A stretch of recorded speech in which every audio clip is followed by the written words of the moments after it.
Beyond good, beyond evil, beyond your wildest imagination. Hello and welcome to the 58th episode of ToonCast Beyond, brought to you by the Geeks Radio Network. I am one of your hosts, TFG1Mike.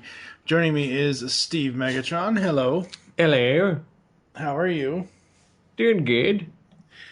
Well, the show has been on an extended hiatus, and the last time you were on it was 2 years ago in July for Tasmania.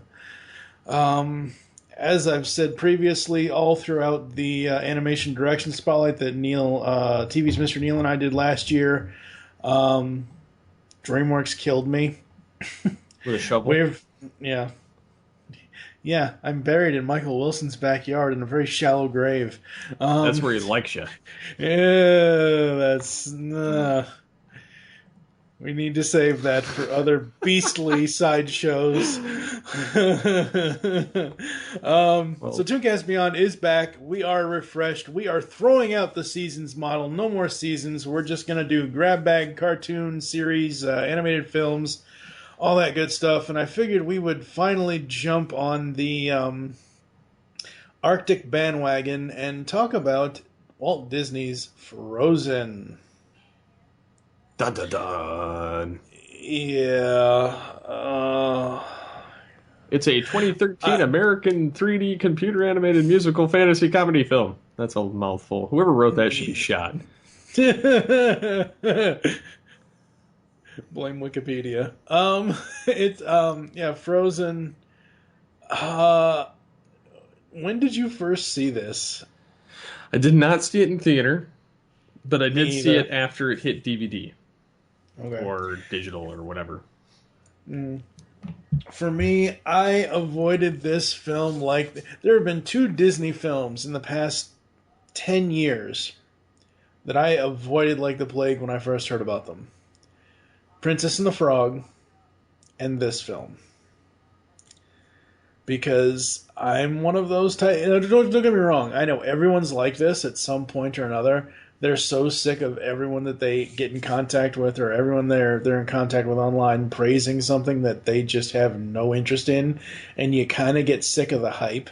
And I'm not saying it's hype that, is undeserved or whatever like that. I'm just saying that if something is so repeated to me all the time, and I know I'm guilty of this, I repeat stories all the time because I do so many goddamn podcasts on this network that half the time someone on this show never heard that story or someone on that show never heard that story. So don't get me wrong. I know repetitiveness is one of my flaws here, but... It is? Shut up. I just didn't get why everyone was so on the Frozen train here. I just didn't get it. Yes, the animation is beautiful, but... I don't know. Go ahead. I was going to say, I'll tell you why. Kids' movies are in short supply. Yeah, but this really is not a children's movie. We'll get into that later, but this really is. It is. I mean, it's... People make... This is the thing about... Doesn't matter what the film is. People like to overanalyze any film they watch. And it goes for any... it's all films. Not just animation, not just Disney. It's everything. People have to come up with a cockamamie reason why it fits them. Mm-hmm. And, whether it be comics, whether it be, people have, like I said, they just have to overanalyze stuff to the point that it takes all the fun out of whatever it is. Mm-hmm. And it kind of ruins it, especially saying that it's not a kid's movie when it clearly is. People say that it has all these special undertones, which... If you're looking for that, you're going to find it because that's what you're looking for. That's with any film, though. If you're looking for something hard enough, you're going to make it appear. Mm-hmm.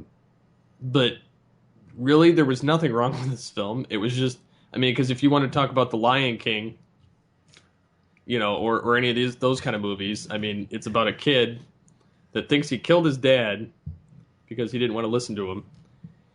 He goes in the forest... and hangs out with a bunch of weird animals. He porks his girlfriend, and then he kills his uncle. So, that's like saying... it's really... and, you look at Little Mermaid, again, she's like... it's like I said, if you're looking for the crap, you're going to find it. So, it's one of those things. But getting back to my original point, there just aren't a lot of kids' movies out there anymore. Especially ones that have like the whole musical kind of catching the attention type stuff. Because with having a 2-year-old, I find that the younger kids are gravitated more towards the high energy and the high vocals and the music. Doesn't necessarily have to sing. I mean, yeah, a lot of the time it does because it gives them a reason to remember it.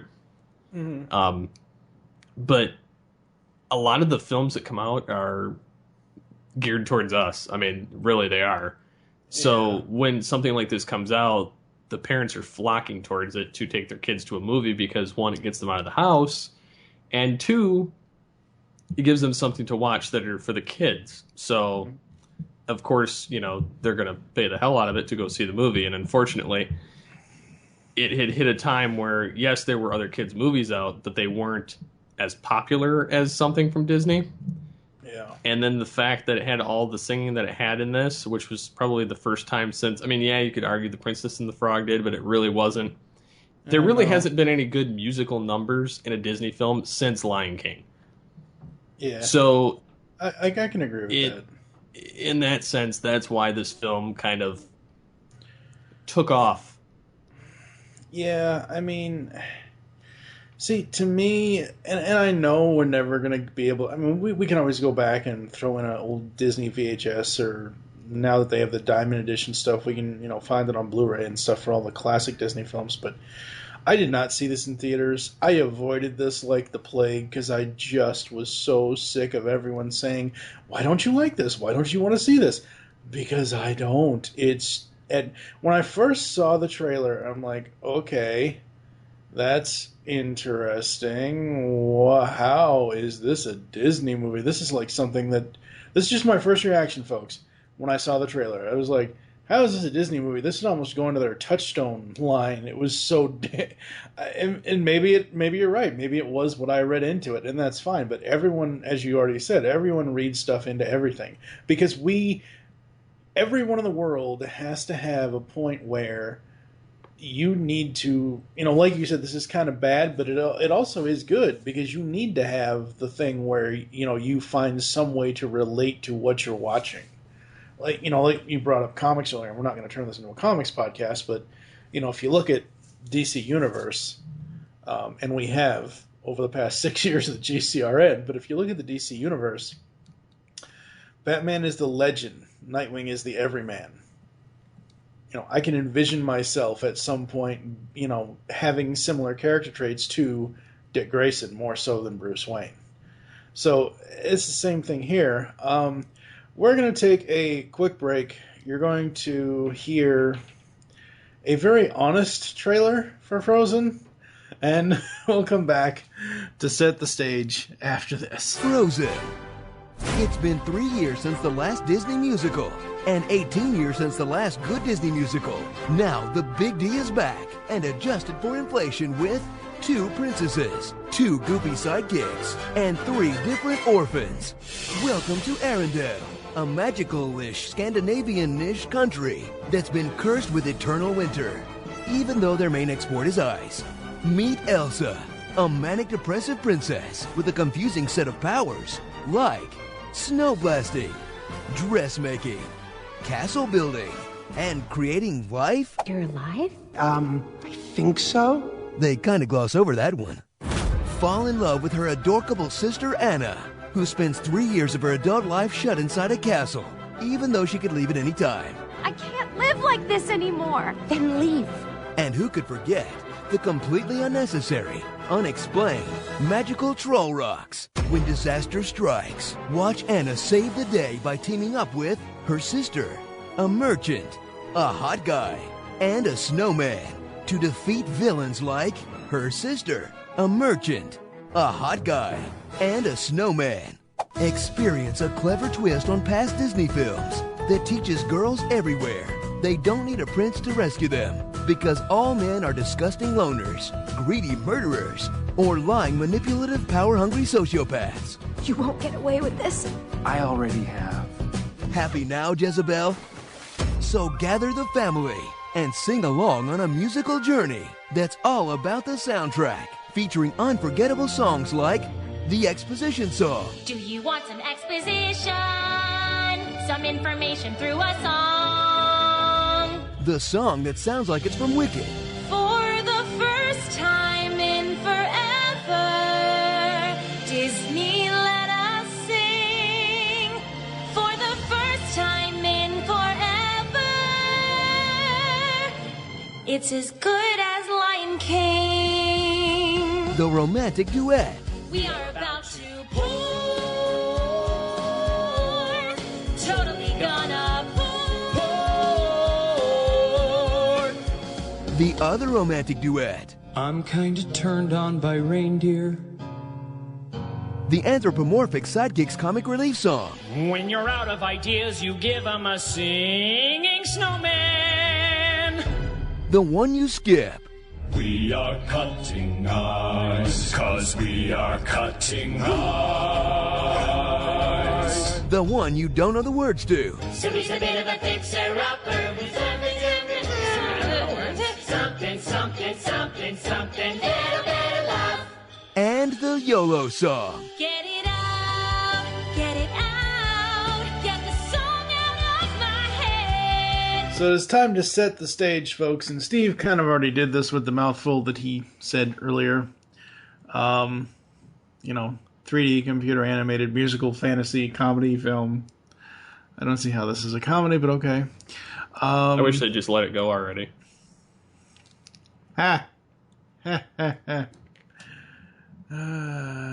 So this is based off of Hans Christian Andersen's fairy tale The Snow Queen. Film tells the story of a fearless princess who sets off on an epic journey alongside a rugged Iceman and his loyal pet reindeer. Okay, first of all, when I first sat down to watch this, I had already had it so far beaten into my head that, oh, the songs are so great. Oh, the plot is wonderful. Oh, the action is great. Oh, I sat down and watched this, and the whole first 20 minutes or 30 minutes of the movie, where Anna has her... Okay, well, first of all, let's start at the beginning here. Trying to think. So, in the beginning here, you have Anna and Elsa as children. Elsa has these strange, phenomenal cosmic powers. Whatever. Itty bitty living space. Yeah. Because she locks herself in her room. Yeah.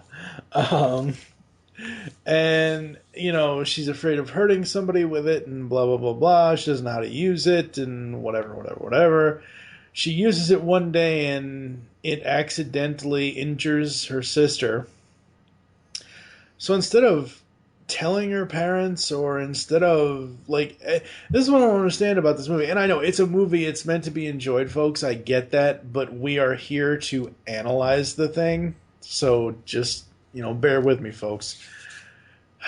Why didn't she confess to her parents right away? Why does everyone automatically shun Elsa? Just because she has this... I mean, I know it, if you go into the whole mutant X gene and whatever else and all that, but it's just one of those things where it made absolutely zero sense to me why they shut her out, and she felt so shut out and so, pardon the pun, out in the cold. I just didn't understand that. And then as the film progresses on, you have Anna as an 18-year-old, supposedly. I don't know. That's just what I've read online. Supposedly she's supposed to be 18. And she... Now, I know this can happen, because I know several people that it has happened to, but she falls head over heels, love at first sight with Hans, I believe. And she doesn't do anything, doesn't ask anybody about this guy to try to... Now, I'll admit, when I was watching the movie, I did not see him automatically as going to be a double-crosser. But after a while, I'm like, there's something wrong with this. So that whole scene I had issues with. And then Elsa herself, how is she a Disney princess? She's probably a Disney villain at this point. I know she gets redeemed at the end of the movie, but in the beginning of the movie, they're almost turning her into a Disney villain. And I just don't like it. It's not a positive film for children. I do not believe it is at all. I don't know. Thoughts? I don't know. What do you mean you don't know?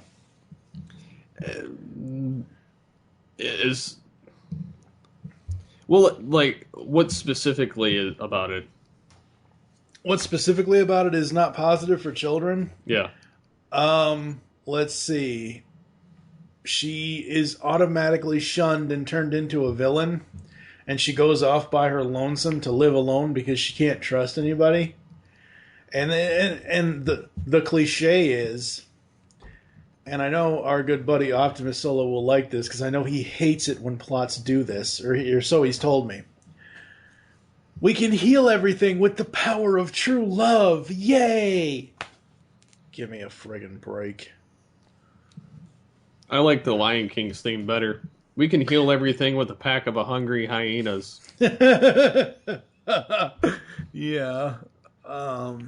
But that's the other thing. That's a little different. That's a father-son family story and kind of thing. And don't get me wrong, the sister story here is a family story, but it's one of those family stories that is really screwed up. Like, I'm surprised these characters haven't made it. I'm surprised people haven't cosplayed as these characters and shown up on Jerry Springer, for crap's sake. Let's get into the who's who of the movie. We have Kristen Bell as Anna. We have three different people doing her singing voice. We have Idina Menzel as Elsa. We have Jonathan Gruff as Kristoff. We have Josh Gad as Olaf. We have Alan Tudyk as the Duke of Weaselton. Weaselton. We have Weaselton. Well, no. We have Santino Marella. Oh, I'm sorry. Santino Fontana as the voice of Hans. Ciarán Hinds as the Grand Pobby, the Troll King. Chris Williams as the Oaken, the owner of the Wandering Oaken's Trading Post and Sauna. We have the director of the film, Jennifer Lee, as the Queen of Arendelle, Anna and Elsa's mother. And we have the brain himself, Maurice LaMarche, as the King of Arendelle, Anna and Elsa's father. That's probably the best thing out of the voice cast. Don't get me wrong, I love Kristen Bell. I do love her voice. But I don't know, what do you think of the voice cast over? Because most of these people, other than Kristen Bell, Alan Tudyk, and Maurice LaMarche, the rest of these people are all unknown to me. Well, I knew, of course I know Maurice LaMarche. Everyone does. The freaking brain. Yeah. Alan Tudyk I knew from Dollhouse, among other things. Kristen Bell I've known from various other films. Idina Menzel, I've seen her in stuff, just not, I can't place what exactly. Right. Josh Gad I'd never heard of before this. But that seemed to be like his big outbreaking role, because now he's in everything. Yeah. And the rest of them I've never heard of. But I don't know. I think that they all did pretty well for what the film was. Despite not having heard of any of them for the most part. I think that their voices fit the characters pretty well. Yeah, their voices fit the characters, but like a Disney film, I expect more than... You expected more star power than what was here? Mm-hmm. Like Robin Williams caliber? Yeah, I expected more names in this list to recognize than just three. And Josh Gad now, he's gone on to do some weird thing with Billy Crystal, and Well, he did a movie with, it was like Chris Tucker or somebody, or... Yeah. And then he went and I guess he's... If they ever do Gilligan's Island again, I guess he's going to be the skipper. Mm-hmm. And then I I guess he's doing some other voice stuff too, but yeah, I don't know. I don't know. Now, what's her name?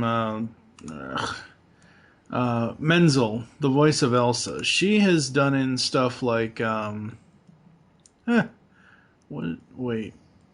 Oh, okay, Funny Girl Concert. Okay.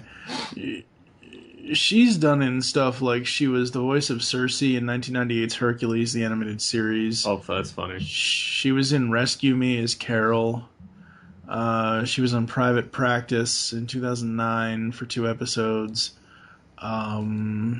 She's obviously in Disney Infinity because of Elsa. She was Nancy Tremaine in Enchanted from 2007. That's probably where I know her from then. Mm-hmm. She was a bridesmaid in 2001's Kissing Jessica Stein. And she's got a bunch of theater credits as well. I like the voice cast for the film. I don't have a problem with the voice cast that because of their voices for their characters. I do really enjoy that. I just like I already said, I was kind of expecting something slightly different. Like, you know how we've complained in the last couple of years about how many actual celebrities are doing voiceover now, and you get a Disney film and there's 3 celebrities that we know of that are doing this movie. So there is that. I don't think this is a franchise I really would want to revisit. I know they just put out that short Frozen Fever.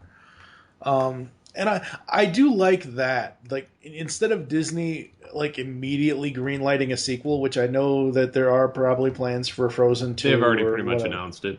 Yeah.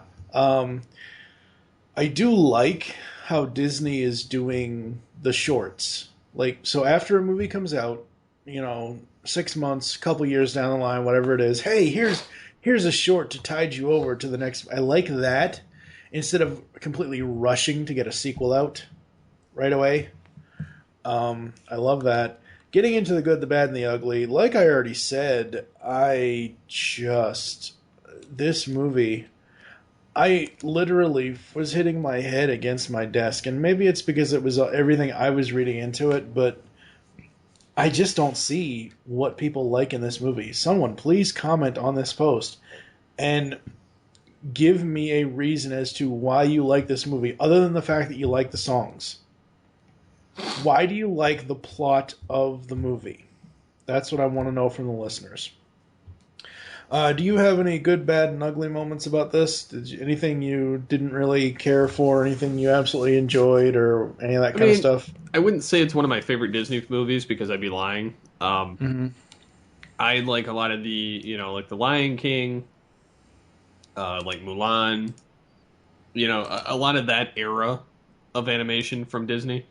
And besides that, really, the last one I cared about that was a Disney film was Wreck-It Ralph.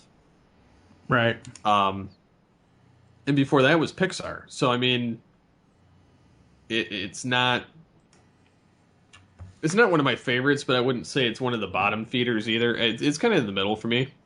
Mm-hmm. I enjoyed it, but it's not one that I could sit there and stand to watch over and over. Yeah, I really didn't enjoy it because it just... Now, was it the film or was it the hype that killed it for you? No, when I was watching the film, the plot makes... For me, it doesn't make any sense whatsoever. The hype is what killed it for... The hype and everybody talking about it is what killed it for me actually wanting to see it right away. Hence why I waited until it hit Redbox. But the plot itself, as I was watching the movie, I even watched it a second time before this episode recording, and I just don't know why. Come to find out, Elsa's ice powers are tied to her emotions. So if she's mad, she's going to be a, Cold stone bitch. Okay, More or I less. was gonna say a second degree murderer, but okay. Yeah, that Cold Stone bitch, that'll work, and that's not a new ice cream flavor, people. It is an ice creamery. Yeah, that's why I said that. But the whole thing with her ice powers is, first of all, why is she the only one in the entire kingdom to have powers? Apparently, because they built on the story of this in Once Upon a Time, the TV show, because they kind of incorporated them after the events of the movie, and some flashback moments. Apparently, her aunt also has the same power. But they locked her away because she was kind of evil. Mm-hmm. So, but it kind of brings that up again. But yeah, it's just one of the many, characters with powers, but just happens to be actually good. Yeah. Just what really doesn't work for me in the plot is her whole ice powers and how it's tied to her emotions. And don't get me wrong, I'm glad she saved her sister, or she sacrificed herself for her sister, but that in turn turns into the whole plot device of, oh hey, because you did this, guess what? We can now save the kingdom. Guess what? You're now a hero. You're now a heroine, Elsa. Yay! When you were a villain for 95% of the movie. I just can't. I don't think I'll ever watch this movie ever again. It's just not my thing. It really, really isn't, folks. You mentioned earlier about, something that the adults can put on for their kids and just kind of walk away. No, Disney movies that I'm not a parent, obviously you are, but Disney movies that I think parents could put on and walk away from their kids, Robin Hood, Sword in the Stone. Yeah, but unfortunately, Lion King, Aladdin. Some of those though are so dated. Really. The Sword in the Stone and Robin Hood bore the hell out of my kid because the animation is so dated. He has a hard time focusing in on it because the colors aren't as vibrant as anything that's out now. It's the same way with like any generation. Like I enjoyed some of those. Like I liked the Sword in the Stone and the Robin Hood and stuff like that because I watched them on, back in the day when they had Saturday morning cartoons and on Sundays they would play the ABC matinee Disney movie. And that's how I would catch a lot of these. Well, they don't do that now. So the only exposure they get is if it's on demand or if it's on Netflix or something, which most kids are going to pass by it. And the thing about it is I have a hard time getting my kid to pay attention to anything that's 2D animation or hand-drawn. Which seems to be pretty common with a lot of kids that I found. If it's not CG or that cel-shaded crap, they don't pay attention to it as much.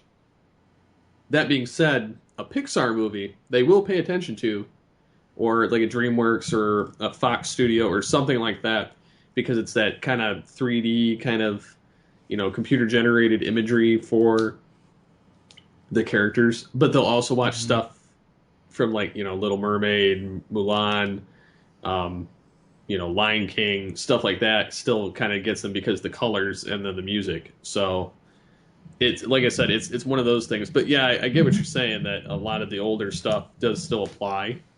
And of course, this movie is more larger for girls than it is boys. Even so, I just okay. Like I said before, I want to put a disclaimer here, and I don't want people to jump down my throat, but I know people will when I say this. I know I'm not a parent. I understand that. But seeing videos online of fathers and little girls singing the first love, it's true love, first love, whatever the hell, the song that Anna and Hans sing, it doesn't matter. Whatever, that song. Having fathers and daughters do it, that just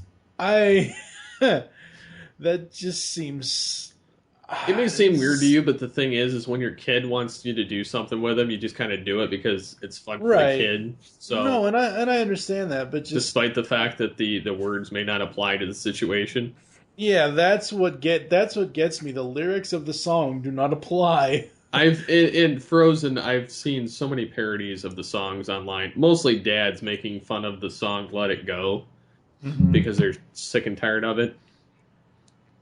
Yep. And like "Let It Go," I can't hear this song anymore, or something like that. And I've seen a lot of those online. And then like the "Do you want to build a snowman?" Yeah, I've seen "Do you want to do some blow, man?" and stuff like that. Like they've made it like people have done like the worst things with these songs. Granted, a lot of these films are easy to make fun of the songs, but like I find that because it was so popular, everybody was kind of riding that bandwagon, nailing it to the wall. For the same reason, people are finding reasons to hate on the film because of undertones that they're quote unquote seeing in the film. Again, there's nothing really wrong with it, but I mean, there are the typical film tropes of a kids movie in it, right, as well as a regular movie. It's just that it's a lot more obvious because it's out front and center. Yeah, like I said, folks, this one it's just not for me. What I found interesting, and I found kind of weird, that according to several different sources, according to piracy tracking site Excipio, Frozen was the second most pirated film of 2014, behind The Wolf of Wall Street, with over 29.9 million illegal downloads via torrent sites. You know why that is? That movie wasn't good enough to buy in the first place. No. Hold on. What I don't understand is why is it second behind why is Wolf of Wall Street number 1? Because I just don't get that. But whatever. Because people didn't want to pay for a movie where they drop the F-bomb every 5 seconds. True. I did grab a bit of trivia here. When Elsa joins the Disney Princess lineup, she will be the only one who is not a teenager. Elsa's castle needed at least 50 animators to create. Hey, at least she wasn't jailbait like the rest of them. Just saying. So the fact that her castle needed 50 animators, that's awesome. That's one thing I will praise about this movie. The movie looks amazing. The animation is so good.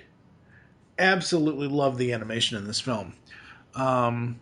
In addition to being the first female to direct a full-length Disney animated feature film, Jennifer Lee also became the first woman to solely write an entire screenplay for a Disney animated film since Linda Woolverton for Beauty and the Beast in 1991. And the last bit of trivia here I have, the most complex frame in the movie required over 132 hours to render. I cannot imagine that.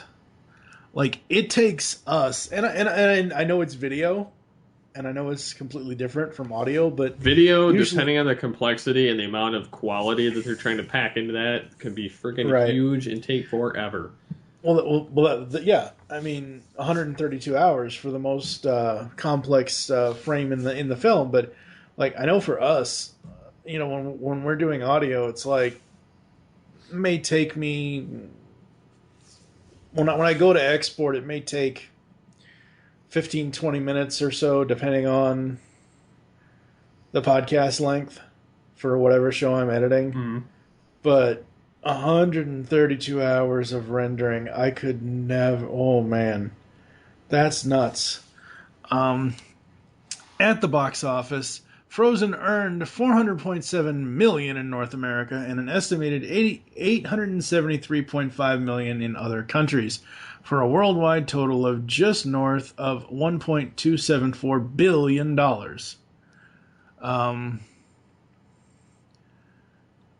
Calculating in all expenses, Deadline.com estimated that the film made a profit of over $400 million. Well, yeah. fifth highest grossing film, the highest grossing animated film, the highest grossing 2013 film, and the highest grossing Walt Disney Pictures release, and the second highest grossing film distributed by Disney. That's crazy. Alright, so we are going to rate this movie based on our GCRN Universal Rating Scale, 0 to 5 stars. What are you going to give Frozen, sir? I'd probably give it a 4, just because it's got a lot of... I mean, yeah, I'm not the biggest fan of the film, but it does have a lot of solid... the animation alone is the main saving grace for it. The story is pretty good, too. The music is obviously catchy, because look at why they re-released it in theaters, and the kids freaking flocked over it. Halloween time, it's like do a shot every time you see an Elsa. You'd be drunk in 5 minutes. But no, I mean it's definitely clearly a pretty solid Disney film for the recent era. I mean, like I said, there hasn't been. I mean, besides Wreck-It Ralph, there really hadn't been one in years. So I'm gonna give it a. I did not enjoy the plot of the movie, so what I'm gonna give it is solely based on the animation, and that's probably it. I'll give it a 3 for animation. I can't go any higher than that, and if I go any lower, it's gonna be because of the plot. I don't know. I guess I'm crazy, folks. I guess I'm just too negative in my old age. Go. You're getting up there too. So obviously, Frozen is on DVD, Blu-ray, and all that good stuff. So there you go. I think that's gonna do it for us here. You got anything coming up you want to pimp out? I don't know. I've always got something going on. Yeah. Between my Transformers site that I'm doing, Transformers Network, which is revived, and